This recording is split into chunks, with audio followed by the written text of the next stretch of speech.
La intro Bueno, de Yanira. ya, vamos a ver si me dan las neuronas para hacer esta cosa. ¿Comparto nomás? ¿Parto, chicos? ¿Chicos? ¿Sí? Ya estamos ¿Nadie? grabando. Ya. Bueno, ya voy a partir. Hola a todos quienes ya están adentro. Voy a compartir pantalla. Espérenme. Ah, todavía sigo siendo muy guasa yo con esto. Acá está. Al medio, dice compartir pantalla. Sí, es que cuando pongo compartir pantalla me aparecen como 10 pantallas distintas. Bueno, eso es porque tengo 10 pantallas abiertas en mi computador, seguramente. Ya. Eh, ¿Qué hacemos? ¿Me interrumpe nomás? ¿O abrimos el chat? Si tienen preguntas, yo Pero el creo chat yo que creo que es lo más fácil, pues. ya, pero si yo no estoy, porque como de repente se me va y no lo miro, Nati o Mati o alguno de los dos me avisa, ¿ya? Así que tengo que interrumpir. Ya, bueno, la sesión que vamos a hacer hoy día es para profundizar en los temas que tienen que ver con nuestra, uno podría decir, nuestra propia propuesta de observación, ¿ya? Que tenemos como grupo de investigación, uno podría decir. El semestre pasado hicimos una sesión sobre como una introducción a teoría de sistemas, teoría de sistemas desde un enfoque constructivista. Hicimos una primera mirada que, por lo tanto, este semestre lo que hacemos es vamos a dar como por sentado que hay ciertas cosas que se saben, ¿ya? Pero de todas formas, si es que tienen dudas, vayan planteándolas y por último, si son muy estructurales o que nos sacan demasiado del tema, podemos después hacer como un subgrupo y en otro momento como reforzar esos temas para que hoy día alcancemos a mirar el programa general que utilizamos para observar los temas territoriales. ¿Sí? Bueno, en la portada les puse estas dos porque un poco para contextualizar, porque les digo que tiene mucho que ver con el programa que utilizamos para trabajar como grupo, es porque NEST cuando lo planteamos como núcleo, era núcleo de estudios sistémicos transdisciplinares, y tiene que ver con que era sistémicos transdisciplinares porque no era solamente sistemas sociales, sino que era más amplio. Utilizamos la perspectiva de los sistemas complejos adaptativos como en su amplio sentido, incorporando diferentes miradas, y es transdisciplinar porque en el fondo la idea es que sea un programa de observación que nos permita articular diferentes disciplinas, ¿ya? Y luego le pusimos al lado riesgo, reflexividad y resiliencia, porque eran tres ámbitos clave de observación que estábamos tratando de abordar. Riesgos ambientales, por un lado, pero además de los riesgos ambientales, a asumir un esfuerzo reflexivo, y en ese contexto la mirada constructivista es clave en la propuesta, y resiliencia en el sentido de cómo logramos que las amenazas ambientales se enfrenten de la mejor forma posible, y dentro del concepto de resiliencia hay toda una dimensión normativa, ¿ya? Obviamente durante la sesión vamos a ir hablando un poco de cada una de estas cosas, pero se los quise plantear al comienzo también como para recordar que es parte de la identidad que tenemos como grupo, ¿no? El hacer este esfuerzo de integrar diferentes paradigmas sistémicos que nos permitan observar mejor lo que sucede en un contexto espacial específico, a partir del cual en muchas ocasiones se entiende como territorio, ¿no? Y luego me encanta esta mona de la Mafalda, soy absolutamente fan de la Mafalda, pero siempre uso esto porque eh, igual existe esta tentación, ¿no? De indignarnos solamente como cuidado irresponsables trabajando, que ya sabemos que hay irresponsables trabajando en el planeta, pero el tema es en qué medida nos hacemos cargo de nuestro propio rol en ese contexto y qué es lo que podemos hacer desde la vereda en la que estamos parados, ¿no? Y ahí el esfuerzo de hacer investigación que sea útil para abordar ciertos problemas complejos ha sido parte del leitmotiv que tenemos como grupo de investigación, ¿no? Bueno, luego voy a repasar algunas cosas básicas de la perspectiva sistémico-constructivista, pero no toda, obviamente no me voy a meter con diferenciación funcional y toda la parte más de teoría social, porque eso fue lo que nos concentramos más, la parte lumaniana, ¿no? Que es lo que nos concentramos más en la sesión anterior, sino que más bien en estas herramientas sistémicas que nos permiten transitar entre diferentes perspectivas, y donde la propuesta epistemológica es tremendamente importante, ¿ya? Y aquí uno es recordar por qué sistema, y el enfoque sistémico lo que trata de hacer es tener una mirada más holística, no podría decir más completa sobre los fenómenos, eh, y no explicarla a partir de la disgregación o la separación de sus componentes, ¿no? Sino que asume que cuando estamos observando un fenómeno, este fenómeno en el fondo existe a partir de las relaciones que se generan entre los diferentes elementos y no solamente a partir de los elementos en sí mismos. Y este enfoque sistémico aparece como muy relevante en los temas ambientales y sobre todo en la crisis ambiental que vivimos en la actualidad, porque uno de los diagnósticos que tenemos y que hemos visto en otras sesiones, ¿no? Tiene que ver con cómo esta comprensión parcializada de los fenómenos es lo que nos ha llevado a invisibilizar en el fondo los efectos que tienen ciertas operaciones sociales en los entornos ambientales. Ya. Entonces, dentro de esta perspectiva sistémica hay una gran relevancia de la retroalimentación y las recursividades que existen en estos procesos, y utilizando además como los avances científicos de desde las diferentes disciplinas. Por eso que es transdisciplinario el enfoque sistémico, porque lo que hace es que a partir de la comprensión de cómo funcionan sistemas biológicos, físicos, en el fondo sociales, lo que hace es ir alimentando una comprensión general sobre el comportamiento de los sistemas y que puede ser aplicado en los diferentes ámbitos disciplinarios. Entonces, de esa manera, en alguna medida, lo que hacemos es como aprendemos de cómo se comporta, por ejemplo, un sistema biológico para poder entender cómo se comporta un sistema social y viceversa. Y eso es lo que un poco de las gracias que tiene los enfoques sistémicos. Ahora, dentro de los enfoques sistémicos hay muchas líneas distintas. Y nosotros trabajamos con un enfoque que es, o una línea de la teoría sistema que es constructivista, ¿ya? Y que es constructivista y que se enmarca dentro de lo que uno podría decir como ya la segunda cibernética, lo que viene después incluso, que es como lo más reflexivo del enfoque sistémico, donde parte de los conocimientos que se fueron generando en el enfoque sistémico fueron llevando a cuestionar la propia creación del conocimiento, ¿no? O sea, como asumir que, o sea, a partir del avance en el conocimiento científico se empezó a visibilizar que el conocimiento era una construcción, ¿ya? Y que no había una correspondencia con la realidad uno a uno, sino que qué es lo que conocíamos tenía más que ver con quienes estaban conociendo que con lo conocido, ¿no? Y es bien interesante porque el mismo avance, por ejemplo, de la comprensión de los sistemas neuronales fue lo que dio como el sustento científico para esa reflexión epistemológica que desde las ciencias sociales venía hace un rato también, pero con otras, gatillado por otros procesos, por ejemplo, en la antropología, con el encuentro con otras culturas totalmente distintas, donde en el fondo empezamos a cuestionarnos cómo construimos conocimiento y que lo que nosotros entendemos por realidad es muy diferente a lo que entiende como realidad otra cultura.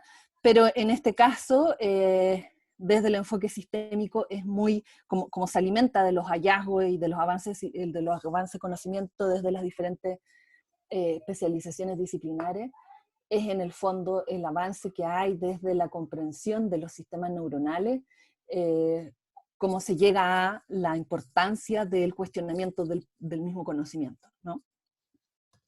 Y por eso que nosotros hablamos harto de, perdón, de constructivismo radical como un pilar de las propuestas desde donde se construye la observación sistémica con la que trabajamos, que es que en el fondo el constructivismo radical lo que asume es que lo que se conoce está definido por las propias estructuras del que conoce, en el fondo, que es el observador. Las condiciones del observador son las que definen la observación. Y que desde esa perspectiva no hay una relación uno a uno con la realidad, sino que más bien lo que tenemos es una construcción de ciertas características que sirve para explicar un fenómeno específico, y que la validez del conocimiento no tiene que ver con lo que tradicionalmente se entendía como objetividad, ¿no? Sino que finalmente tiene más que ver con cómo se construye ese conocimiento.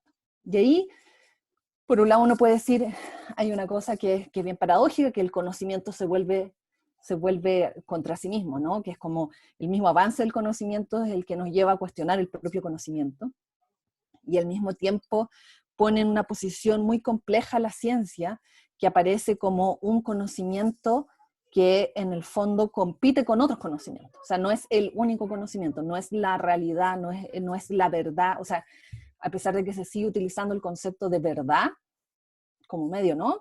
Esa verdad no es la misma verdad que se entendía desde un punto de vista positivista, que era una verdad o que era una correspondencia con la realidad, sino que esta verdad hoy día tiene más que ver con cómo la explicación que se da tiene un respaldo científico, en el sentido del proceso, cómo se construye, cómo se valida, y también cómo funciona.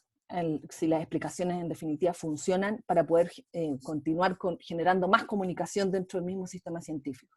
Eso es muy lumaniano. Seguramente quienes manejan más el Luhmann lo entienden de primera mano, o sea, rápidamente, y quienes no, les cuesta un poco más, puede ser que no, pero déjenlo ahí, después podemos profundizar en las preguntas sobre este tema, si es que les parece relevante, ¿sí?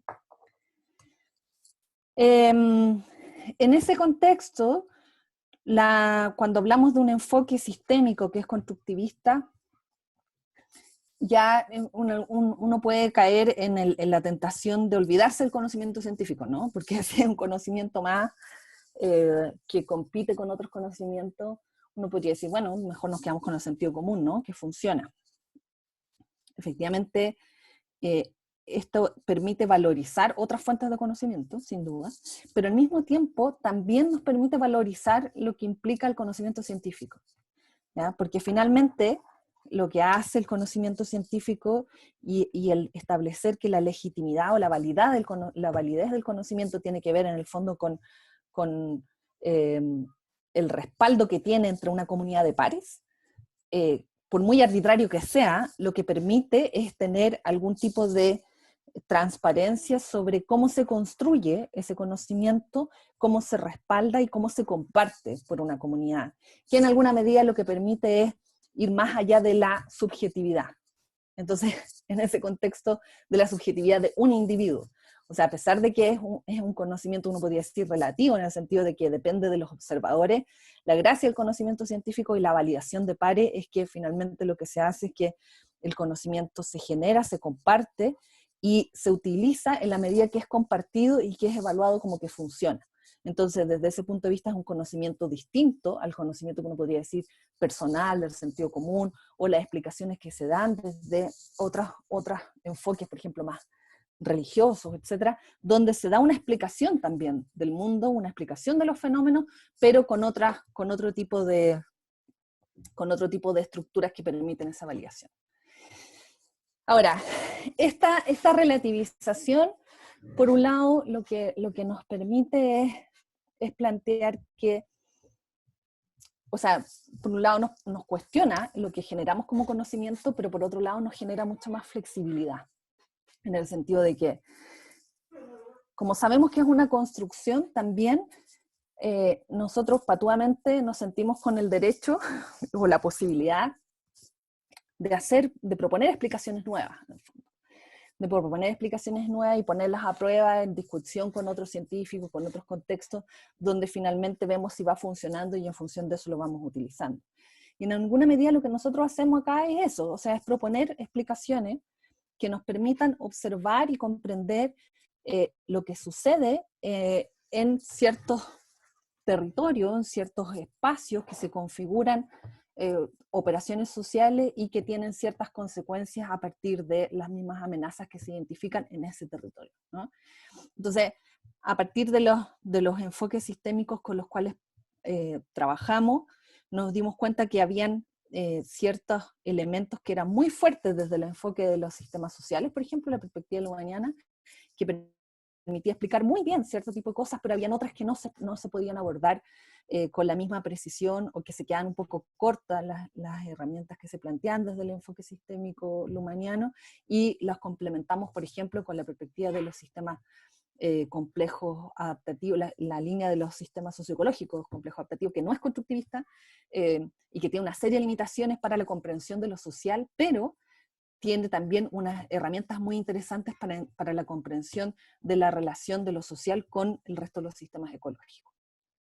Entonces, asumiendo que el conocimiento es una construcción, nos atrevemos asimismo a proponer una construcción distinta que nos permita observar de forma más específica los fenómenos que nos interesan abordar.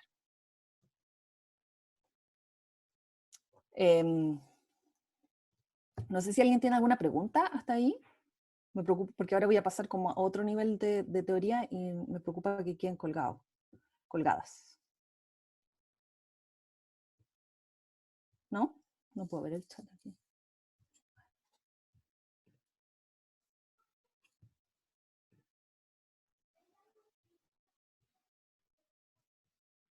No hay pregunta, Ana, y solo Germán dijo que todo bien. Ah, ya, súper. Es que estaba tratando de ver el chat, como que lo perdí. Gracias. Ya, sigo entonces. Ya, entonces, ¿qué es lo que hacemos para poder ir identificando elementos que son claves en la comprensión de esta dimensión más territorial? Y esto es refrescando un poco la memoria de lo que hemos visto en otras ocasiones, lo que vimos el semestre pasado o en los cursos anteriores. Tiene que ver con que lo primero es que asumimos que las personas y la sociedad son sistemas observadores, ¿ya? Y son sistemas observadores y se ponen en la misma categoría, en el fondo, que cumplen una característica en común, estos sistemas observadores. Los individuos, las personas y los sistemas sociales, que son sistemas complejos que operan en el contexto del sentido, ¿ya? Operan en un horizonte de sentido. ¿Y eso qué implica? Que al operar en un horizonte de sentido, como operan en el mismo horizonte, pueden acoplarse entre ellos, ¿ya? Se acoplan los sistemas sociales con los sistemas psíquicos, y en definitiva es ese acoplamiento es lo que le permite la existencia, en el fondo, a las personas como las conocemos y los sistemas sociales como los conocemos. Y ahí obviamente hay una cosa que es bien como controversial en las ciencias sociales, pero que nosotros, bueno, hace rato que, si quieren también lo profundizamos después si tienen alguna duda, pero que no es tan relevante para la discusión que nosotros tenemos ahora, que es esto de que en el fondo los individuos aparecen como en el entorno del sistema, y lo que se observa desde las herramientas de las ciencias de la teoría social, en el fondo, es cómo opera lo social, ¿ya? Cómo opera la comunicación y cómo la autoorganización de la comunicación va generando ciertas estructuras. Obviamente, y esto para decirlo en simple, para que no nos despejarlo inmediatamente, lo que sucede ahí es que no existe sociedad sin sistemas psíquicos, ¿no? O sea, la sociedad tiene como entorno relevante a los sistemas psíquicos y finalmente los sistemas psíquicos también se configuran en esta relación con la sociedad. Entonces, por eso que ahí está el típico bonito de Maturana y Varela, ¿no? Del acoplamiento estructural, donde el sistema se configura gracias a la relación que entabla con el entorno y cómo eso va en una deriva específica. Entonces, bueno, lo importante es que en este acoplamiento de sistemas observadores, entre los sistemas sociales y los sistemas psíquicos, donde quiero poner la atención un momento es en el horizonte de sentido, ¿ya? El sentido es un concepto muy abstracto en estos enfoques que a veces a la gente le cuesta un poco agarrarlo, porque no podemos pensar en el sinsentido. Y en el fondo estamos hablando del sentido utilizando sentido. Entonces, como es circular, es difícil entenderlo, en el fondo, salir de ahí, de esa paradoja. Entonces, el sentido, uno puede pensar que es como un horizonte de posibilidades. O sea, todo lo posible de pensar o de indicar está en el sentido, ¿ya? Por eso que no hay sinsentido en este horizonte de posibilidades, porque el sinsentido también tiene sentido, ¿no? Y en ese horizonte de posibilidades que tiene una gran complejidad, en el fondo lo que sucede con las estructuras sociales es que las estructuras sociales van reduciendo esa complejidad, forzando cierta selectividad, ¿ya? O sea, en el fondo, frente a todo lo posible, frente, por ejemplo, en el lenguaje hablado, frente a todos los sonidos posibles que podríamos utilizar para poder comunicarnos, lo que hace el sentido es definir ciertas selecciones de sonidos que a lo largo de nuestra deriva, en el fondo, como seres vivos, hemos ido seleccionando y se han ido estableciendo como puentes que nos permiten conectarnos entre nosotros y asignarles un sentido similar, equivalente. Ya no sabemos, obviamente nunca va a ser igual, no podemos saber exactamente cuál es el sentido que se le atribuye a esas estructuras, pero sin embargo son reducciones de complejidad que permiten la coordinación en la comunicación, ¿ya? Entonces, para que esa coordinación en la comunicación suceda, los sistemas psíquicos utilizan las selecciones de sentido al igual que como circulan en la sociedad, ¿ya? Y en este concepto, que con toda la complejidad que tiene, para poder operativizarlo en el fondo, lo que se propone es dividirlo en lo temporal, lo social y lo objetual, ¿ya? Que es como las divisiones mínimas, ¿no? Como en el fondo está lo temporal, o sea, como es la observación, dentro de la observación es cómo se va transformando en el tiempo, ¿no? Y por eso que la distinción base es pasado-futuro. En lo social, la distinción base es alter y ego, y tienen que ver con todo lo que está vinculado con la comunicación, porque esto viene para explicar lo social, la comunicación. Y en lo objetual, que es donde se define qué es lo que se observa, ¿ya? Que es como, y ahí ojo que la traducción en realidad es objetual o material, se traduce de las dos maneras, que es en el fondo donde se diferencia el sistema del entorno. Y aquí la dimensión espacial, que es una también de las críticas que aparece muy pronto, ¿no?, a la perspectiva lumaniana, es dónde está el espacio. Porque no hay una dimensión espacial, hay una dimensión temporal, y hay una dimensión social y una objetual, pero no hay una espacial. Y ahí hay varias formas en cómo se ha tratado de responder esto. Yo debo reconocer que la verdad nunca me he hecho demasiado lío con el tema, porque para mí era muy evidente para mí es muy evidente, pero es para mí, o sea, podemos abrirlo a la discusión y plantear otras alternativas, pero para mí era como, la respuesta lógica era que cuando uno observa el sistema, lo que está observando es lo que entendemos como espacial. ¿Ya? El sistema y entorno, la distinción objetual, esta distinción material, es la que refiere a lo que en el lenguaje común entendemos como espacio. Entonces, bueno, con esas dimensiones del sentido configuran en alguna medida lo que se genera como explicación de lo social desde el enfoque más lumaniano, pero que como no está tan trabajado la dimensión, porque además no tiene ni siquiera el nombre de espacial, aparece como un poco cojo la observación y la comprensión de los territorios. Y esto no es casualidad, porque Luhmann cuando construye su teoría, plantea que uno de los obstáculos epistemológicos, no sé si se acordarán, pero él construye su teoría en la base de varios obstáculos epistemológicos, y uno de ellos decía que en la teoría social uno de los problemas que habíamos tenido en el siglo XX y por qué no se lograba explicar lo social en su complejidad, es que se trataba de explicar la sociedad a partir de las diferencias territoriales, ¿ya? Entonces, que en el fondo esas diferencias entre una nación y otra, en el fondo, trataban a partir de esas diferencias trataban de dar explicaciones sociales que hoy día ya no eran suficientes porque las estructuras de la sociedad contemporánea, de la complejidad global, no respondían a esa delimitación espacial, ¿sí? Entonces empieza, en alguna medida lo que hace es cuestionar esa relación entre sistema y espacio, ¿ya? Y la complejiza. no la elimina, sino que la complejiza al plantear también, obviamente porque es una perspectiva constructivista, no que no es uno a uno, no es una realidad, no es que el sistema sea igual al espacio, sino que también nos permite visibilizar cómo ese sistema se construye y se observa en un espacio determinado, que puede ser un espacio formal, un espacio ecológico, etc. O sea, hay diferentes formas de entender ese espacio que diferencia el sistema del entorno. Ya, entonces con ese contexto uno se podría haber quedado tranquilo, ¿no? Así como decir, de la forma lumaniana bien ortodoxa, ya, bueno, en realidad el enfoque lumaniano entrega herramientas para poder observar esto y no es necesario darle más vuelta al asunto. Sin embargo, nosotros consideramos que no era suficiente porque por las mismas propuestas iniciales del enfoque, ¿no? Es como se ha avanzado en otros enfoques sistémicos para comprender, por ejemplo, cómo funcionan los sistemas ecológicos, y parecía que era muy interesante poder incorporar eso en el análisis que hacíamos, porque también entendíamos que lo social era parte de ese sistema ecológico, ¿ya? Entonces que esas explicaciones ecológicas también en alguna medida nos permitían explicar mejor lo que sucedía desde el punto de vista de la sociedad y su relación con ese entorno ecológico. Y aquí, ¿por qué llegamos a esto, no?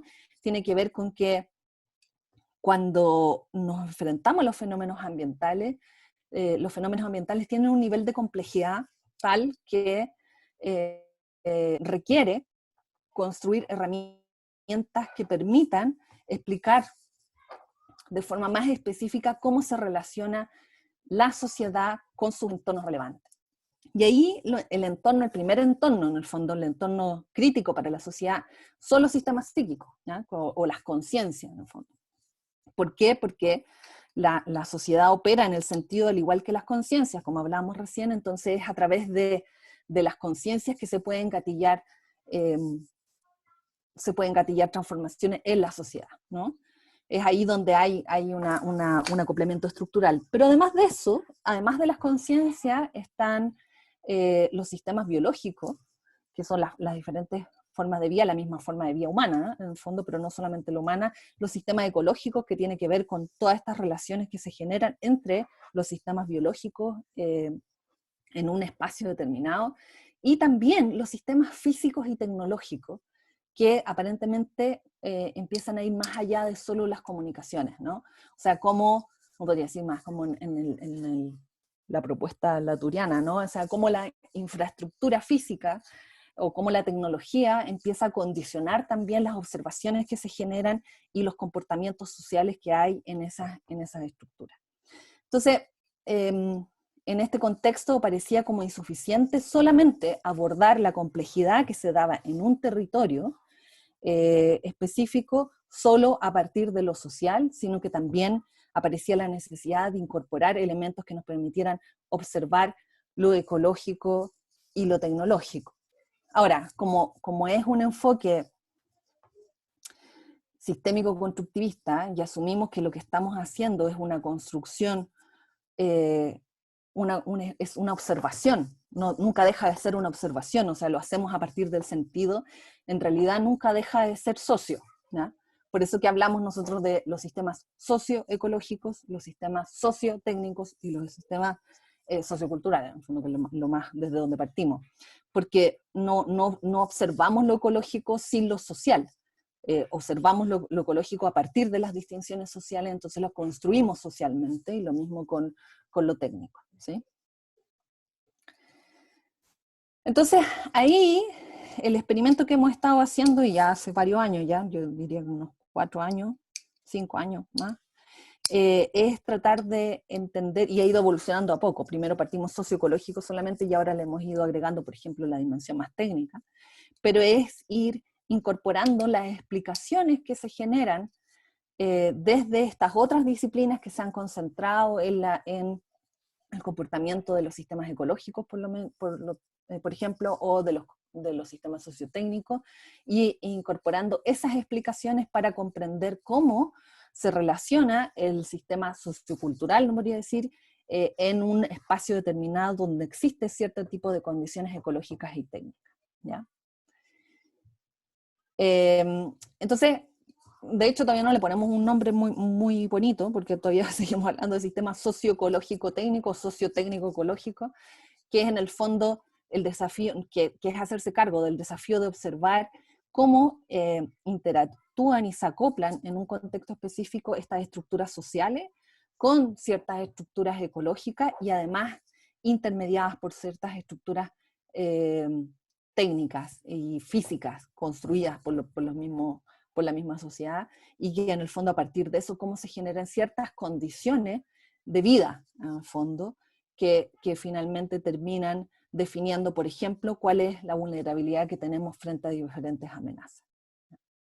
Porque obviamente el desafío de por qué hacer todo este lío, toda esta construcción abstracta y enredada para poder observar algo es tratar de explicar de la mejor forma posible cómo nos relacionamos con el medio ambiente y qué es lo que podemos hacer para poder mejorar esa relación y en el fondo reducir las situaciones de injusticias que existen dentro de las mismas relaciones sociales, ¿no? A partir de estas configuraciones territoriales. Bueno, entonces,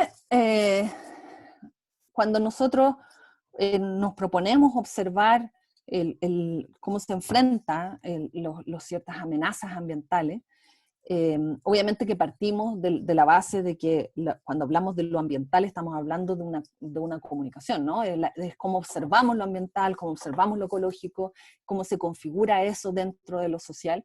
Y ahora me voy a saltar toda la parte que hemos visto, yo creo que con todo hemos visto en algún momento, el tema de cómo lo ambiental es una construcción social y solo existe en la medida en que comunicamos sobre ello, etc.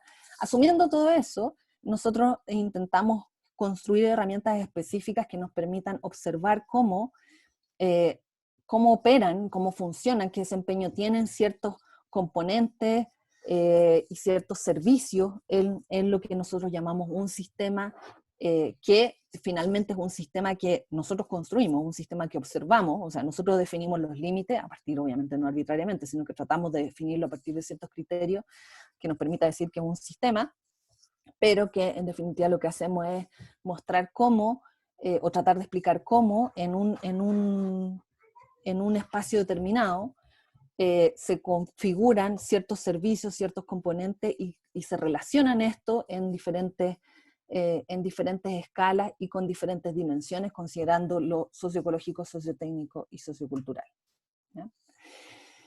Y ahí, obviamente, nuestra preocupación cuando estamos trabajando en esto tiene que ver con el contexto de cambio climático y la amenaza que implica la transformación del clima y cómo nos tenemos que readaptar a ese nuevo clima. Y el concepto de resiliencia aparece como un concepto muy interesante desde la perspectiva ecológica y que trataremos de incorporar para hacer una comprensión más acabada de esta relación entre estas diferentes escalas y no hacerlo solo desde los conceptos socioculturales o de la teoría social, ¿no? Entonces había bastante avance desde los enfoques más ecológicos y sobre todo desde los centros que estaban generando investigación de punta en temas de cambio climático, donde se utilizaban los conceptos de resiliencia socioecológica y los procesos de modelación, por ejemplo, también tenían que ver con estos enfoques de los sistemas complejos adaptativos y que permitían dar una explicación desde aquí sobre cuáles son las condiciones a partir de las cuales se enfrentan estas amenazas. Entonces, aquí nosotros lo que tratamos de hacer es también definir, porque la resiliencia desde los sistemas socioecológicos, el enfoque en los sistemas socioecológicos venía con una característica bien positivista, uno podría decir, no era una línea sistémica que hubiese pasado por toda la reflexión constructivista. Entonces, de alguna manera reinterpretamos la definición y construimos nuestra propia definición, ¿no? Y aquí hablamos de resiliencia como esta disponibilidad que tiene el sistema para hacer sus propias transformaciones, o sea, hacer transformaciones en su propia estructura para poder mantener su propia viabilidad. ¿ya? O sea, no es que un sistema se mantenga en el tiempo frente a múltiples amenazas, sino que cómo este sistema es capaz de irse modificando a sí mismo para poder mantener su organización a partir de los cambios en su propia estructura, ¿ya? Y ahí incorporamos, a partir del análisis de toda esta, lo que se había avanzado en términos ecológicos, ¿no? Habíamos identificado que habían 3 elementos que eran clave para comprender cuando un sistema era resiliente, y que tiene que ver con por un lado, el tema de la flexibilidad, o sea, cuánto es lo que el sistema es capaz de soportar una amenaza específica, y esa flexibilidad tiene que ver directamente con la diversidad existente. Esto se trabaja mucho desde el punto ecológico, por eso es tan importante la biodiversidad, ¿no? Los sistemas que tienen mayor biodiversidad tienen mayor capacidad de enfrentar diversas condiciones, y biodiversidad, perdón, y diversidad, y no solamente diversidad como de multiplicidad de elementos, sino que también incluyendo la redundancia de esos elementos, ¿ya? Y allí la diversidad, además de la diversidad, está no solamente que exista múltiples expresiones por ejemplo, en un territorio que permitan enfrentar diversas amenazas, sino que además de eso, parte de esa flexibilidad es la conectividad que existe, ¿ya? O sea, la conectividad que existe entre los diferentes territorios. Uno puede tener, por ejemplo, un espacio, en un espacio puede haber mucha biodiversidad, pero si está desconectado entre sí, por ejemplo, que artificialmente se generan límites donde no puede pasar de un lado hacia otro, en el fondo eso reduce la capacidad de flexibilidad del sistema, ¿no? Y en el caso de lo social, por ejemplo, cuando uno habla de que una comunidad tiene gran diversidad y tiene muchas fuentes laborales distintas, y al mismo tiempo tiene redundancia en el sentido de que tiene disponibilidad de ciertos elementos para enfrentar diversas situaciones, eso obviamente se ve incrementado si es que efectivamente existe una conectividad entre los diferentes elementos diversos que favorecen que puedan acceder, que las personas, en este caso, puedan acceder a esos diversos recursos, no solamente al que tiene, a su propia disponibilidad, sino que a lo que existe en la comunidad. Entonces, flexibilidad aparece desde la ecología, aparece como un concepto clave para entender cómo responden los sistemas, y que desde el punto de vista social aparece como tremendamente relevante para enfrentar condiciones ecológicas de riesgo ecológico, ¿no?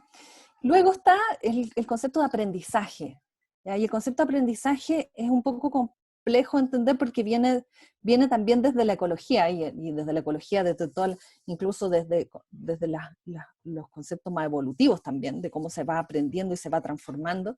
Pero cuando hacemos el empalme con lo social, no podemos evitar hablar sobre la memoria de los sistemas, ¿ya? Y en la memoria de los sistemas nos referimos a cómo el sistema va guardando información y conocimiento sobre cómo se relaciona el sistema con su entorno, y cómo se relaciona el sistema con su entorno, y a partir de eso, cómo se van generando respuestas, y va aprendiendo sobre sus propias respuestas frente a amenazas anteriores, y las mantiene en el tiempo para poder responder posteriormente. ¿Ya? Y por último, el último elemento que uno podría decir que es necesario para hablar de la resiliencia de un sistema es la capacidad de autotransformación. O sea, no solamente es que sea flexible y que sea capaz de procesar información sobre la relación con el entorno y mantener la información relevante y la diversidad de información en el fondo, sino que además de eso es la capacidad de hacer transformaciones en la estructura, además de reconocer esos elementos que son importantes, porque nosotros podemos identificar, guardar la información, pero si es que no somos capaces de generar cambios en nuestra propia estructura o en las estructuras de una comunidad, entonces en el fondo es mucho más difícil poder enfrentar y lograr la flexibilidad, porque esto es circular, ¿no? O sea, lo que yo hago es que aprendo, un sistema aprende sobre su relación con el entorno, y en función de ese aprendizaje, si es capaz de transformarse, puede lograr mayor flexibilidad para futuras amenazas. Bueno, entonces, a partir de este concepto de resiliencia que viene desde los enfoques más ecológicos, nosotros lo fuimos incorporando y tratando de entender, de comprender en el fondo lo social en un espacio determinado a partir de estos avances en los enfoques sistémicos ecológicos. Pero de todas formas nos dimos cuenta con que había mucha confusión dentro de la literatura sobre cómo se definían los conceptos, cómo se definían los conceptos de adaptación, vulnerabilidad, riesgo, resiliencia, etc. Y esa confusión entre los conceptos hacía que fuera muy difícil ir acumulando conocimiento, que obviamente es clave, porque para poder, no nos movemos aquí de lo que primero hablábamos, ¿no? Que finalmente el conocimiento científico, la diferencia que tiene con otras fuentes de conocimiento es que es un conocimiento que se va acumulando a partir de una comunidad de pares que va entendiendo el conocimiento de una manera particular. Entonces, para eso es muy importante poder tener claridades conceptuales que permitan ir acumulando esa información para entender desde un punto de vista distinto los fenómenos que estamos observando. Y ahí volvemos, si bien utilizamos resiliencia, volvemos al concepto lumaniano de sistema-entorno, y aquí para poder entender la distinción riesgo-peligro, ¿ya? Que es una distinción base que utilizamos para poder construir el marco conceptual, y donde cuando hablamos de riesgo y de peligro, ambos estamos hablando de la observación del futuro, pero donde la atribución de responsabilidad sobre las consecuencias que se enfrentan son diferentes si es que se refieren al mismo sistema o se refieren al entorno. Entonces, cuando desde el sistema se identifican condiciones del mismo sistema que influyen en las consecuencias del futuro a partir de las decisiones que se toman en el mismo sistema, en el fondo estamos hablando de riesgo, y en cambio cuando hablamos de peligro es cuando la atribución de responsabilidad sobre lo que se va a enfrentar se atribuye al entorno. Y esto es bien, no es, ¿cómo le explico? No es, lo importante de esto es que no es positivista en el sentido de que necesariamente sea responsabilidad del sistema o del entorno, sino que es cómo se observa, ¿ya? Cómo se tematiza. Entonces, por ejemplo, uno podría decir un terremoto puede ser observado como riesgo y no como peligro, aunque uno podría decir que como objetivamente, entre comillas, el terremoto no tiene causas ni sociales ni humanas, sino que son naturales. Y en cambio el cambio climático puede ser tematizado como peligro a pesar de que se configura desde las propias operaciones sociales. Y eso depende de dónde se instala la observación, ¿no? Una de las características centrales que se discutieron a finales del siglo XX tiene que ver con esta comprensión de la sociedad contemporánea como sociedad del riesgo, y donde se tematiza y se observan las decisiones que se toman, lo que sucede en el futuro a partir de las decisiones que se toman en el presente. Y esa característica propia de la sociedad contemporánea haría que, por ejemplo, cuando hablamos de un terremoto, incluso al hablar de un terremoto, lo que se observa y lo que se tematiza son las decisiones que se tomaron o las decisiones que no se tomaron y que hacen vulnerable a una población específica frente a eso. Y en cambio en peligro es cuando esta atribución de responsabilidades externas, que en algún momento podría haber sido, no sé, como la naturaleza o el enojo divino o lo que sea, hoy día baja su relevancia porque se pone principalmente la responsabilidad dentro del mismo sistema. Y en este contexto, por ejemplo, lo que estamos viviendo hoy día con pandemia es bastante evidente, ¿no? O sea, cuando hablamos de los problemas de las consecuencias de la pandemia en nuestro país, la discusión es si es que se están tomando las decisiones adecuadas o no en el gobierno, y se están tomando las medidas que se tienen que tomar para proteger a la población, y no si es que es un castigo divino que llegó, nos hizo enfrentar una pandemia de estas características y con las consecuencias que puede tener. No sé si me explico, ¿no? Bueno, entonces, en esta distinción básica, que es muy importante para la sociedad contemporánea, después empezamos a identificar que hay otras distinciones que nos permiten ir entendiendo como replicando esta distinción entre sistema y entorno para ordenar conceptualmente el programa a partir de donde se ha explicado los riesgos y las amenazas ambientales, ¿ya? Donde aparecen otros conceptos muy importantes como el concepto de vulnerabilidad y el concepto de exposición.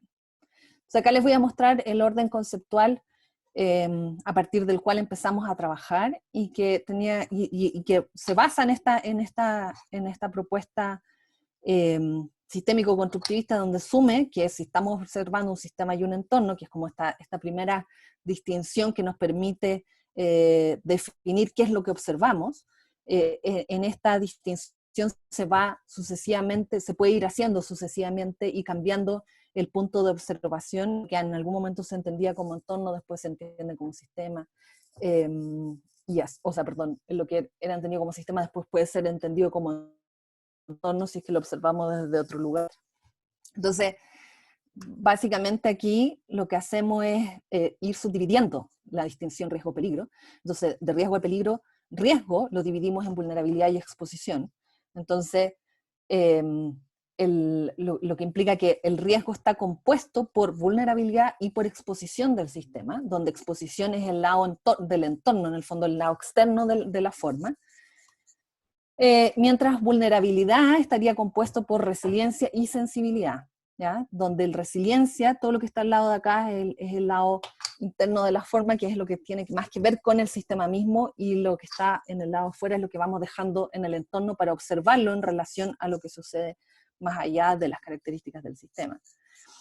Y después resiliencia, nosotros lo dividimos en capacidad de respuesta y capacidad de adaptación, donde la capacidad de adaptación es la que dejamos en el lado externo, porque la capacidad de adaptación refiere al aprendizaje que se da en función de esa exposición previa a elementos del entorno y al comportamiento del sistema, y la capacidad de respuesta estaría estaría dada por la flexibilidad y la memoria, donde la memoria es la que permite ir aprendiendo en función de los elementos previamente, o sea, la capacidad de adaptación y cómo se fue respondiendo en otros momentos del tiempo frente a las amenazas externas. Entonces, lo que hacemos acá es que en el lado izquierdo, uno podría decir, está el lado interno del sistema, y en el lado derecho el lado externo del sistema, y es una forma que vamos replicando. Entonces decimos, cuando hablamos de vulnerabilidad, estamos hablando de resiliencia y sensibilidad. Cuando hablamos de resiliencia, estamos hablando de capacidad de respuesta y capacidad de adaptación. Cuando hablamos de capacidad de respuesta, estamos hablando de flexibilidad y de memoria. Esto de todas formas lo hemos ido construyendo y lo hemos ido modificando, incluso ahora mismo estamos discutiendo esto. No es tan zanjado que esta sea la forma en cómo la vamos a trabajar, porque en definitiva vamos viendo si funciona o no funciona, si hay cosas que explican mejor, herramientas que explican mejor lo que estamos tratando de observar, porque en definitiva nunca olvidamos que son solamente eso, herramientas de observación. Y de hecho, una de las cuestiones que hicimos fue tratar de acoplar este análisis conceptual que tiene como una expectativa de ser un orden lógico, ¿no? Que nos permita acoplar estas descripciones con las teorías sistémicas en general, pero también principalmente con el asumir que estamos observando sistema-entorno. Y aquí lo que hacemos es incorporar en el típico modelo del IPCC, donde se hablaba de peligros, vulnerabilidad, riesgo y exposición solamente, la resiliencia y cómo en el fondo la vulnerabilidad, que está compuesta por la capacidad de respuesta y la sensibilidad, por la resiliencia y la sensibilidad, pero donde la resiliencia tiene esta dimensión que temporalmente es distinta, porque tiene que ver con cómo ha reaccionado el sistema frente a las condiciones de su entorno en otros momentos del tiempo. Y a partir de eso, lo que hemos ido haciendo es ir como ordenando el trabajo que hacemos e ir articulando los diferentes elementos y esfuerzos para comprender los fenómenos ambientales y las respuestas que da la sociedad a las diferentes amenazas a partir de este orden conceptual, que en alguna medida la mayor gracia que tiene es que nos permite ir acumulando, entre comillas, conocimiento, nos permite ir acumulando descripciones específicas sobre los fenómenos que estamos enfrentando. Y aquí hay una cosa que es bien importante de entender de cuando hablamos de este orden conceptual, ¿no? Y del concepto de resiliencia, que es que uno podría dividirlo, esto lo hacemos no como se nos antojó, sino que en el fondo a partir de la revisión de la literatura y de cómo se trataban estos temas, nos dimos cuenta de que habían muchos enfoques distintos de resiliencia, y algunos apuntaban a identificar, observar las cualidades de un sistema resiliente, que uno podría decir que serían como los indicadores predictivos. O sea, los elementos que permiten decir que cuando están presentes un sistema va a responder a una amenaza, o que es probable que el sistema responda mejor a una amenaza, a diversos tipos de amenaza.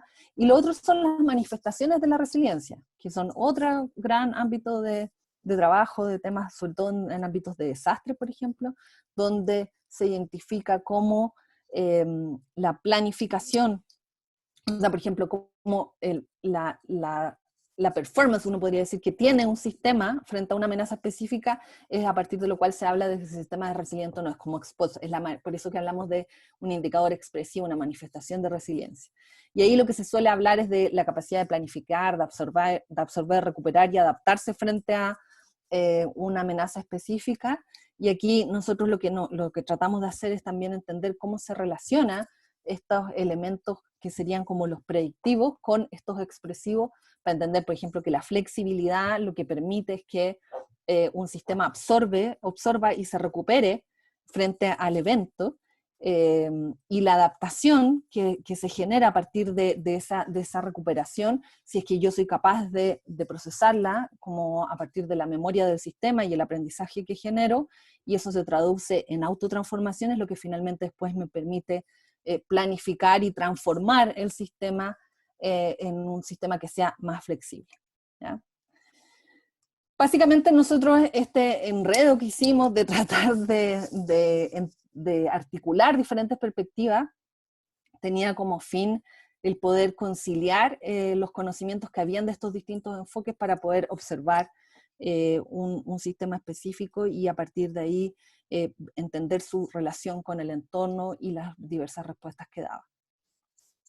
Ahora, con esta perspectiva, nosotros de todas maneras nos empezamos a dar cuenta que no solamente existía, cuando hablamos de territorio, no solamente existía una forma de entender un sistema, o sea, no solamente había un nivel que era sociocultural, sino que también había un nivel socioecológico, y entre medio había este nivel sociotécnico, que también tenía sus propias formas de comportarse, sus propias lógicas de comportamiento, y que finalmente iban estableciendo cómo se reaccionaba y cómo se configuraban los problemas ambientales en un territorio específico, y que además eso, cuando uno dice arbitrariamente, define los límites de ese sistema, además de los límites de ese sistema, esos sistemas se relacionan con entornos que son muy relevantes para cada una de esas dimensiones distintas.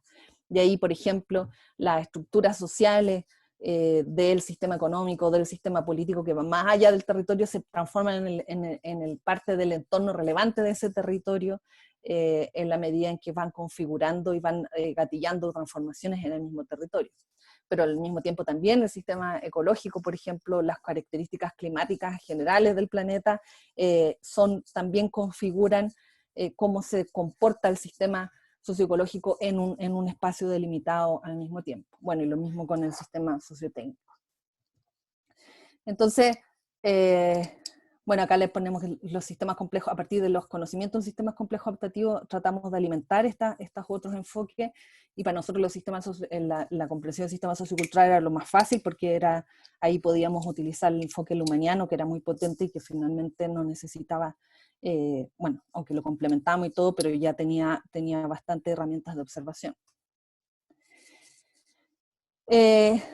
Luego, como para poder tratar de entender lo que observamos cuando observamos un territorio específico, podríamos decir que nosotros vemos como diferentes niveles que se superponen entre sí, donde habría un dominio socioecológico, que es un contexto ecológico específico, donde hay ciertos tipos de operaciones sociales y desde donde se observa ese contexto ecológico.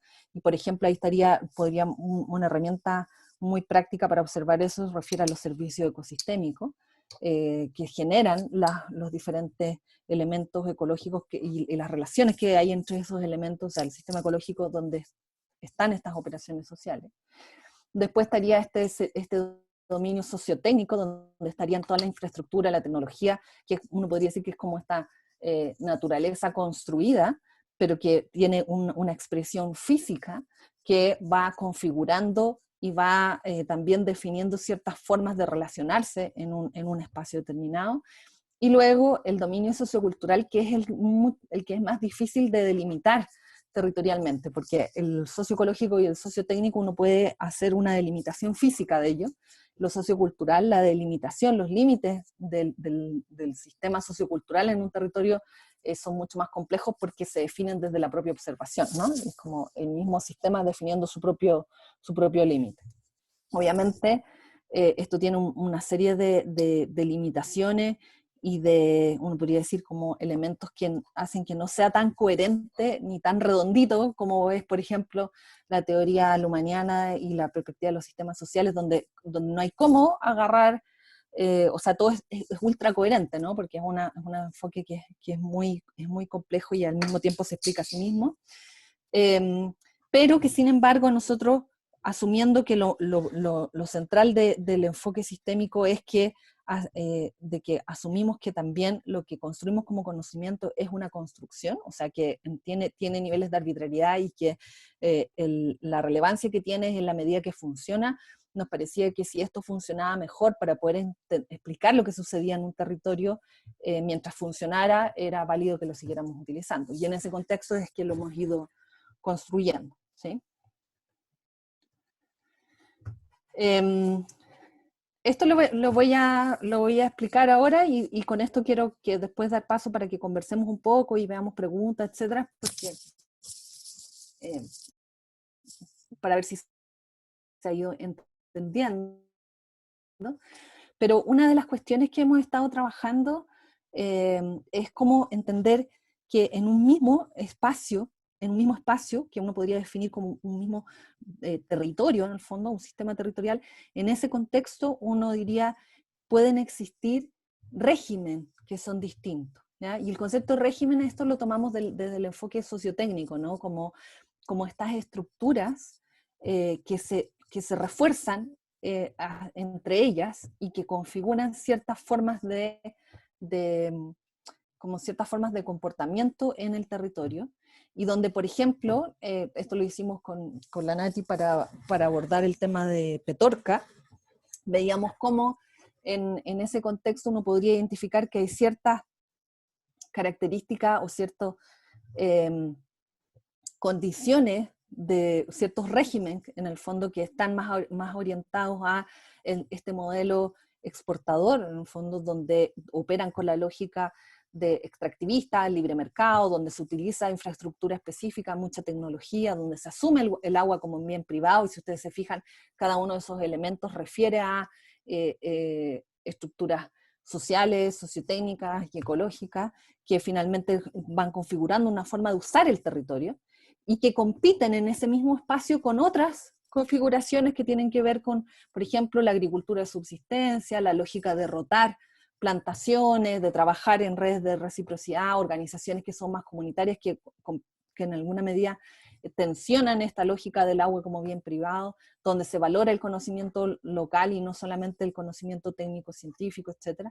Y son régimen que en el sentido de estructuras socioecológicas, sociotécnicas, socioculturales, que se refuerzan unas a otras, que se permiten la existencia entre ellas y que compiten en un mismo territorio, ¿ya? Y en alguna medida, cuando uno habla de desigualdad territorial, uno podría plantear que desde este enfoque que existe esta desigualdad territorial cuando ciertos regímenes no permiten la existencia de otros regímenes. O sea, como por ejemplo el modelo agroexportador ha ido comiéndose las posibilidades de existencia de estos regímenes donde existía una agricultura de subsistencia con una lógica de ocupación del territorio distinta, ¿no? Entonces, esto más que nada como para plantearles por qué darnos toda esta vuelta, ¿no? Y de observar tanto las estructuras sociales como las sociotécnicas y las socioecológicas, tiene que ver con poder afinar y observar estas diferencias también en los diferentes territorios donde identificamos que ciertas estructuras sociales se refuerzan y soportan ciertas estructuras sociotécnicas que configuran formas de relacionarse con el contexto ecológico que son distintos, ¿ya? y por ejemplo, porque para nosotros es especialmente relevante, porque como necesitamos transformar la forma en cómo nos relacionamos con el medio ambiente, tenemos que tratar de entender cuáles son estas estructuras que se soportan y que sostienen en la lógica de sobreexplotación de los recursos y cómo conviven con otras lógicas y qué posibilidades hay en el fondo de generar transformaciones dentro de los territorios para lograr que el sistema sea resiliente, en el sentido de que nos permita mantener ciertas condiciones de existencia que sean aceptables socialmente. Y esto es importante porque finalmente cuando nosotros hablamos de la resiliencia, la resiliencia de un sistema hay una dimensión normativa que es muy relevante, o sea, tenemos que definir qué es lo que se conserva y qué es lo que se mantiene, ¿no? Porque igual uno podría decir, por ejemplo, el modelo neoliberal es súper resiliente, claro, pues se inventa a sí mismo y va existiendo, pero eso no significa que esa resiliencia sea como la que se espera para la existencia de cierto sistema. Entonces, en el caso de un territorio específico, por ejemplo, uno podría decir, claro, el modelo agroexportador puede ser muy resiliente para mantener cierto tipo de viabilidad, o sea, cierto tipo de operaciones viables en un sistema, pero elimina otra. Entonces, definir qué es lo que queremos proteger, qué es lo que se debe mantener, qué es lo que se debe cuidar y qué es lo que se puede transformar o debe transformar, es una discusión normativa que tiene que ir junto con la definición de pasos, de elementos que se pueden ir tomando y de pasos a seguir para poder mantener esas condiciones del sistema. Entonces, por ejemplo, efectivamente uno podría decir, bueno, podría ser que la vocación del territorio, que en ese mismo contexto se defina que finalmente esos terrenos van a ser destinados a el modelo agroexportador y que la gente está dispuesta o no quiere seguir viviendo ahí, o se define que lo relevante no es proteger los pequeños campesinos, o al contrario, plantear que finalmente lo importante para la población en cierto territorio es definir o proteger cierto régimen de subsistencia o cierta forma de relacionarse con el medio ambiente que conlleva cierto tipo de condiciones sociotécnicas y socioculturales. Entonces, por eso que después, y obviamente no lo vamos a ver ahora porque yo me imagino que lo tenemos contemplado para más adelante, o ya lo hicimos, no me acuerdo, está toda la discusión sobre gobernanza policéntrica, ¿ya? Y por eso que nosotros remitimos con el tema de la gobernanza policéntrica, porque es la necesidad de que en los territorios las comunidades tengan la posibilidad de tomar decisiones, porque además conocen mejor el comportamiento, existe una memoria socioecológica en esos territorios que es relevante de mantener y de utilizar para lograr la resiliencia de los propios sistemas, pero que además requieren relacionarse con otras escalas que sí o sí están a niveles regionales, nacionales o globales incluso, y que tenemos que establecer ciertas formas de toma de decisiones en estos diferentes niveles. Pero eso ya es otra sesión, ¿no? Pero más o menos como para tener una idea de cuando nosotros queremos observar un territorio, qué es lo que tratamos de observar, de diferenciar, como estrategia explicativa solamente, pero que en definitiva nos ha permitido generar cierto programa de observación el cual estamos utilizando para distintos temas. Con esto observamos temas de pobreza energética. Por ejemplo, Cata trabajó su concepto de vulnerabilidad energética territorial y aportó un montón al desarrollo de este modelo también desde su propia tesis, o con Natalia viendo esto desde el punto de vista de la escasez hídrica y cómo se configuran ciertos regímenes distintos en Petorca, y así vamos abordando diferentes temas también para desastres. Por ejemplo, con Julián vimos un buen rato temas de dinámica del riesgo y cómo eso se va configurando en este tipo de territorio, pero como usamos un modelo para poder entender esas diferentes expresiones y el mismo modelo lo vamos modificando y vamos aprendiendo, nos permite relacionar lo que estudiamos en pobreza energética con temas de agua o de vulnerabilidad hídrica, perdón, o que lo que entendemos por gobernanza o migraciones, o etcétera, ¿ya? Esa es un poco la idea. Preguntas.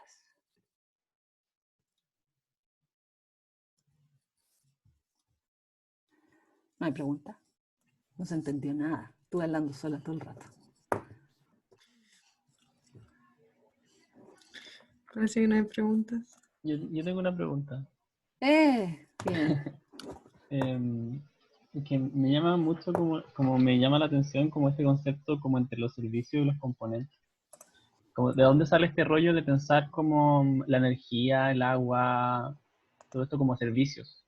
Porque igual uno podría pensar que eso igual tiene una cierta, como viene de una perspectiva igual, como eh, ¿por qué servicio? Y también como qué es un componente de un servicio y qué no. Como que uno podría pensar como todos componentes de todos los servicios, como eso me queda como, no sé, si puedo profundizar en ese tema sería. ¿Hay alguna otra pregunta o respondo directamente? ¿Respondo más? ¿Nadie más está levantando la mano? No. Ya. Efectivamente, cuando uno habla de servicio, uno piensa directamente en servicio ecosistémico y hay toda una carga de, como de cuestionamiento al concepto de servicio ecosistémico, que es un poco lo que pasa con resiliencia también, que a resiliencia también se le asocia una carga, pero que tiene que ver con ciertas utilizaciones que se han dado a esos conceptos, ¿ya?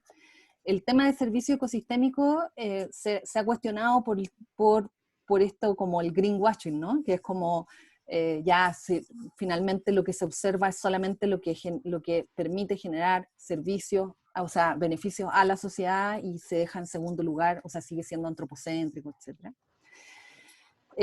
Y que ha sido mal utilizado en algunos contextos o algo así. Y efectivamente uno podría plantearlo de esa manera, sin embargo, hay dos cosas. Uno es que servicio ecosistémico también tiene otra variante que ha sido muy útil, que tiene que ver con cómo a partir de los servicios ecosistémicos se ha podido observar la necesidad que tiene o la dependencia que tiene la sociedad, que tienen los humanos del contexto ecológico, ¿no? Que ha permitido observar mucho más que otros enfoques. Sigue siendo antropocéntrico, pero permite visibilizar esa dependencia. Y claro, desde el punto de vista económico permite valorizarla, pero no es que haya que valorizarla necesariamente, sino que ha sido utilizada desde ahí. Por eso yo hacía el símil como con el tema de la responsabilidad social, empresarial, o el greenwashing, etcétera, que en el fondo, por haber sido mal utilizado, se castiga el concepto, pero no necesariamente es así. Entonces, por un lado, lo que permite es observar ese tipo de dependencia, y por otro lado, y esto yo creo que es lo que más nos cuesta aceptar, pero que desde el punto de vista epistemológico es medio insalvable, y es que nosotros observamos desde lo social. O sea, observamos desde lo social en el horizonte sentido, en el fondo, o sea, a partir de la reducción de complejidad que tenemos y a partir de nuestras propias categorías, y el observar el entorno como entorno y cómo es nuestra dependencia con el entorno es lo que nos permite el concepto de servicio ecosistémico. No sé si me explico. O sea, sé que tiene un lado muy feo, que es asumir nuestro antropocentrismo, pero también asumir que como lo observamos desde lo social y con la epistemología, o sea, con las propias herramientas que tenemos que son construidas socialmente, no es medio insalvable, no podemos salir de ahí, ¿no? Entonces, como asumir que no podemos salir de ahí, pero hacer el esfuerzo de observar más allá y ser capaces de identificar la dependencia que tenemos de eso para poder valorarlo. Eso como específicamente sobre el tema de los cuestionamientos que hay del concepto de servicio, pero a nivel sistémico, componentes o servicios tienen que ver con cuál es el punto de observación que se hace, ¿ya? Porque si nosotros observamos los componentes cuando estamos tratando de entender el sistema y los elementos que tiene ese sistema, y cómo las relaciones entre esos elementos configuran el sistema. Pero cuando estamos hablando de servicio, estamos tratando de observar lo que representan ciertos componentes para el resto del sistema, ¿no? Entonces, la funcionalidad, porque igual en el fondo tiene este trasfondo funcional, ¿no? Que es como, ¿qué función cumple ese elemento para el funcionamiento del resto del sistema? O sea, Entonces, igual es efectivamente, como, perdón, iba a complementarte solamente, dale. que es como un nivel emergente los servicios de esos componentes y de esos elementos. ¿Cachai? Como que en el fondo es como ese efecto como sinérgico de los distintos elementos o componentes de un sistema. Servicio en el fondo es lo que, en el fondo como la emergencia de mezcla, digamos, de la suma de esos componentes, pero que es distinto de los componentes en sí mismos y de verlos como por parte. Un poco esa es como la relación. Y que cumple ciertas funcionalidades, por eso que se utiliza el concepto de servicio, ciertas funcionalidades para el resto del sistema o para el entorno, dependiendo, siempre va a depender del punto de observación que tomes. Pero es para poder hacer un análisis en cuanto a componente o en este nivel emergente que dice la Cata, que ya es como a partir de las relaciones que establece. ¿Se entiende? Sí, gracias. Súper. Uy, está la Cata. Yo pensé que la Cata no iba a estar. Puedo entrar. Más preguntas. Y está la Pame. No puedo creer, Pame, que dentro de tu ocupada agenda hayas venido a Sí, escuchar sobre pero sistemas llegó territoriales. tarde. sí, llegué tarde, es que no encontraba el link y estaba tratando de entrar en el link equivocado. Ah, Me costó. Y ahora a las 4 tenemos el curso. 4:30. Ah, 4:30, ya. Sí, Acá. 4:30, sí, por suerte. Preguntas, complementos. Bueno, Nati, Cata, no sé quién más está que pueda meter la cuchara. La Cata no está. Sí, sí está. ¿No? Estamos todos cansados. Yo que me agotada, si esto de hablarle a la pantalla sola me carga, debo decirlo. Me hago Estoy todo acostumbrada, estoy acostumbrada a hacer clases mirando a la gente y dialogando con ella. Esto de hablar sola me cargó. Sí, es difícil también además hacer que las personas participen. No, yo en realidad no quería complementar nada en particular. Encuentro que lo explicaste súper bien porque ya lo entiendo. Porque ya lo he escuchado varias veces, he participado en la construcción de ello. Solo le decía a la Nati que me impresiona lo hermoso y horroroso que el grado de complejidad que están adquiriendo las figuras que llevamos haciendo como hace 4 años. Sí. Sí. Que eso me da risa. Yo cada Pero vez en que realidad escucho no. esto ¿Ah? aprendo algo nuevo. Sí, igual va entrando por osmosis, de a poco. De a poco. Sí, sí, enredado. Sí. De hecho, igual cuando cuando lo discutimos, por eso prefiero que sean personas para poder discutirlo más, porque ahí finalmente es cuando lo vamos También, construyendo, si son en instancias como esta que lo hemos ido construyendo. sí, también me quedé pensando que los obstáculos epistemológicos de Luhmann le jugaron muy en contra, porque por nombrarlos y por reconocerlos, como que todo el mundo lo odia y en verdad, Y después se hace como cargo de que... ello, pues. Pero Sí, po, pero porque la gente se queda en los obstáculos. Po. Entonces dicen, no, saca lo humano, no, saca el territorio, saca los países, saca las naciones. claro. Pero para ¿Y qué más tomárselo en saca? Son serio lo 3. saca. Sí, pues. No, o sea, y lo explica desde otra parte. Po. El problema es que muchas personas no terminan de leerse la explicación completa. Igual a mí la parte como del territorio me sigue haciendo ruido desde la dimensión objetual, que siempre me ha hecho ruido. Pero no he logrado todavía elaborar nada más allá de eso, de que me haga ruido. A mí ya cada vez me hace menos ruido. Pero sobre todo por el territorio como observación. Sí, es el objeto de observación. Sí. Entonces así también como que es más fácil entender que en un espacio geográfico puedan existir múltiples territorios. Sí, pues. Sí. Pero sí hay un tema de arbitrariedad, de definir los límites del sistema que es difícil de asumir. Ahí yo creo que hay un duelo con Luhmann, ¿no? Que como que con él es mucho más coherente en el sentido de que el límite casi que se construye solo, y en este caso hay que decidir cuál es el límite que se observa. Claro. Pero bueno, más preguntas, comentarios. Si no puedo ventilar neuronas con mi hijo un ratito antes del CFG.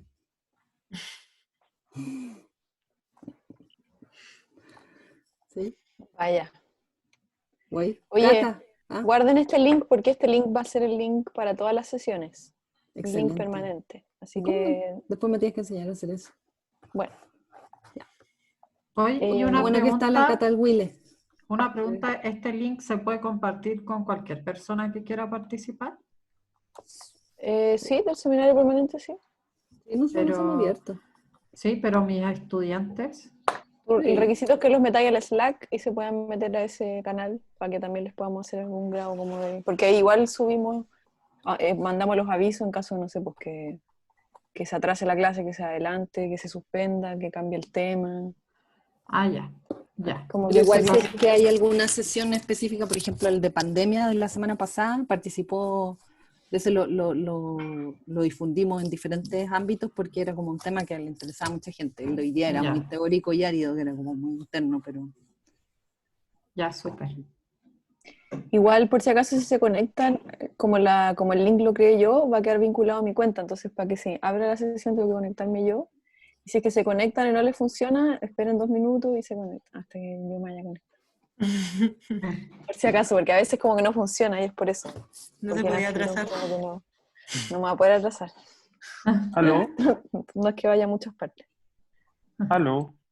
Hola, ¿quién es? Guillermo. Hola, Anaí. Sí, el Guillermo. Yo estuve trabajando con Anaí y con... Hola, Guillermo, ¿cómo estás? ¿Cómo estás? Sí, el año Tanto pasado, tiempo. sí. Tanto tiempo. Sí, Sí. oye, ya que te estaban abriendo preguntas, quería... Bueno, yo soy como alguien medio externo que se metió, que está en el Slack, lo revisa de vez en cuando y ahora me interesó, obviamente, escuchar. Súper. Me surge me está dando vuelta ahora último, modelo, No te escuchamos, Guillermo. cosas, Guillermo se escucha medio cortado. Podría escribirlo por el chat quizás. Porque se escucha entrecortado.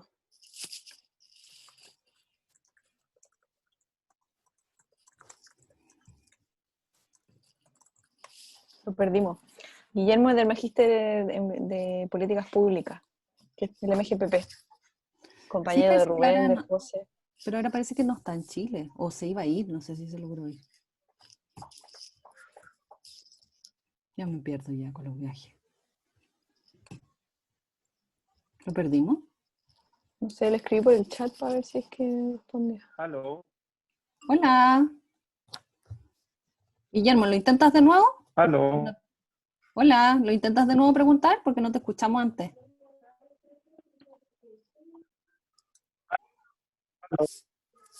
aló. No te escuchamos. Quizás si lo escribes.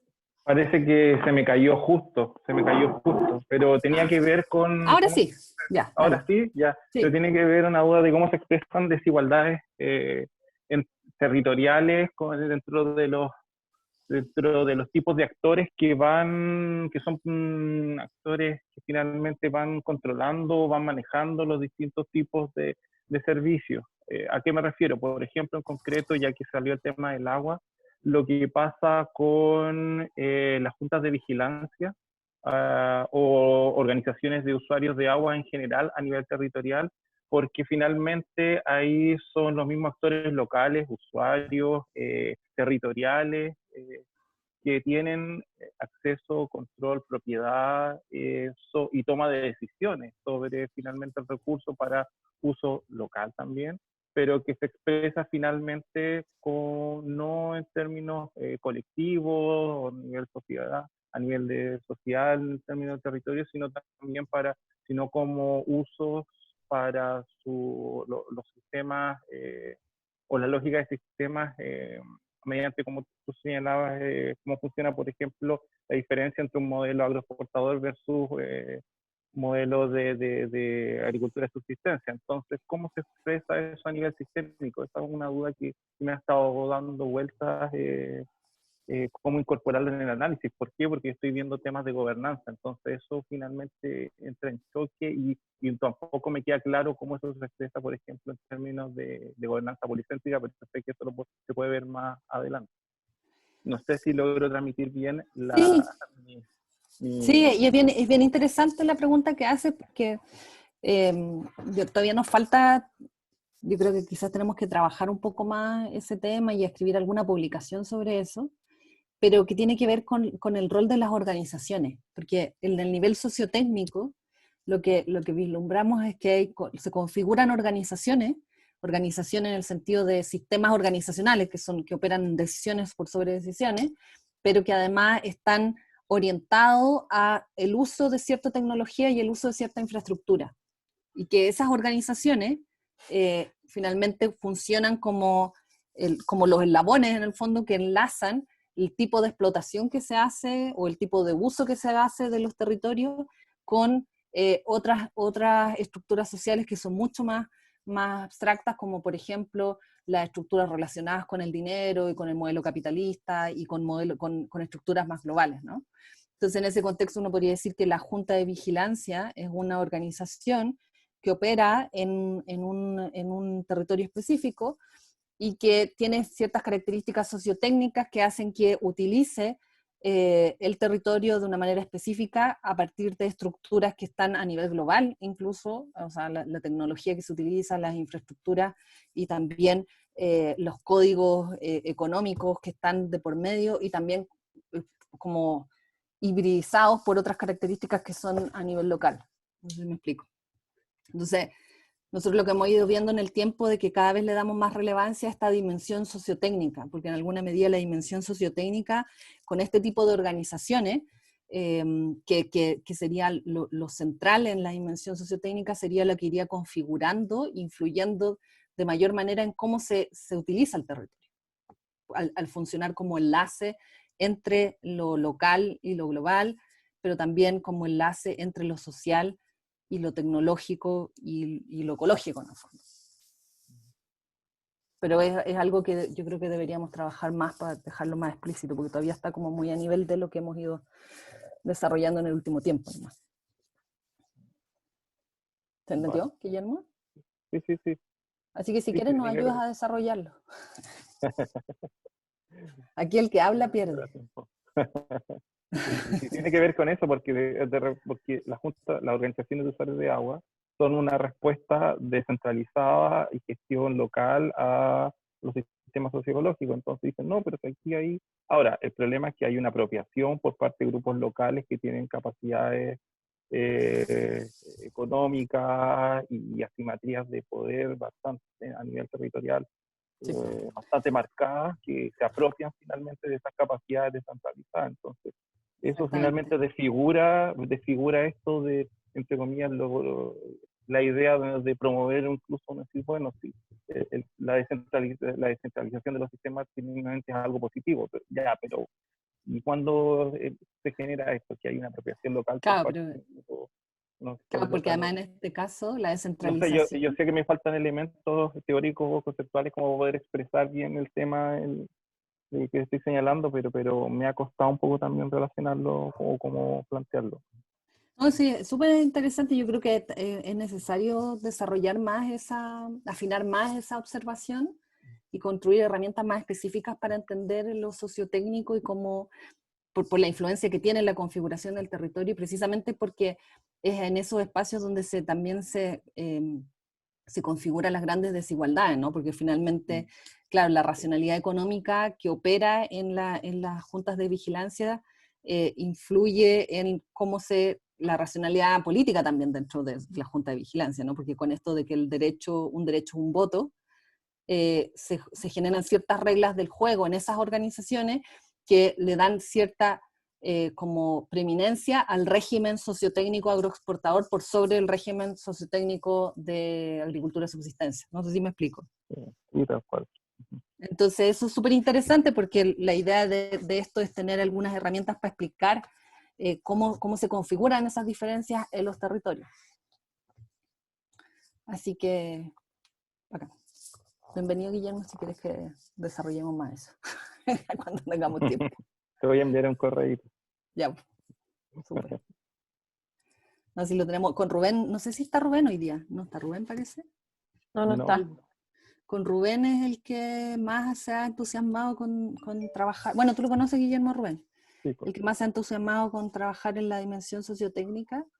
Y claro, en vulnerabilidad energética territorial también ahí hay una parte importante que estamos tratando de desarrollar en lo sociotécnico, pero en agua todavía no hemos avanzado y sin duda incluso me parece que es hasta más fácil, porque es muy evidente a partir de las organizaciones de usuarios y todo lo que se genera desde el punto de vista sociotécnico ahí.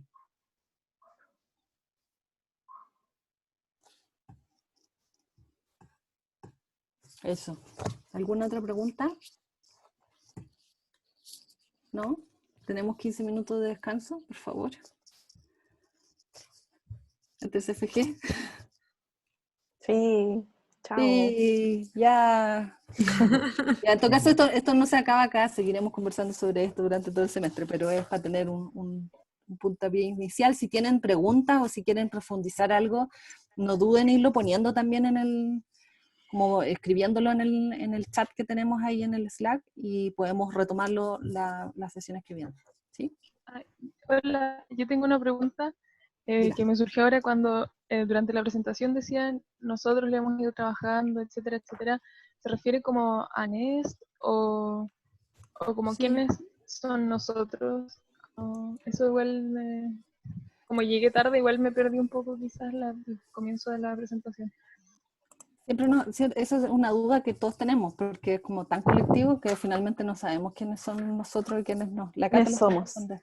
¿Ah? ¿Quiénes somos? ¿Quiénes somos? Los que No, o quieren sea, ser. nosotros, los que quieran ser, sí.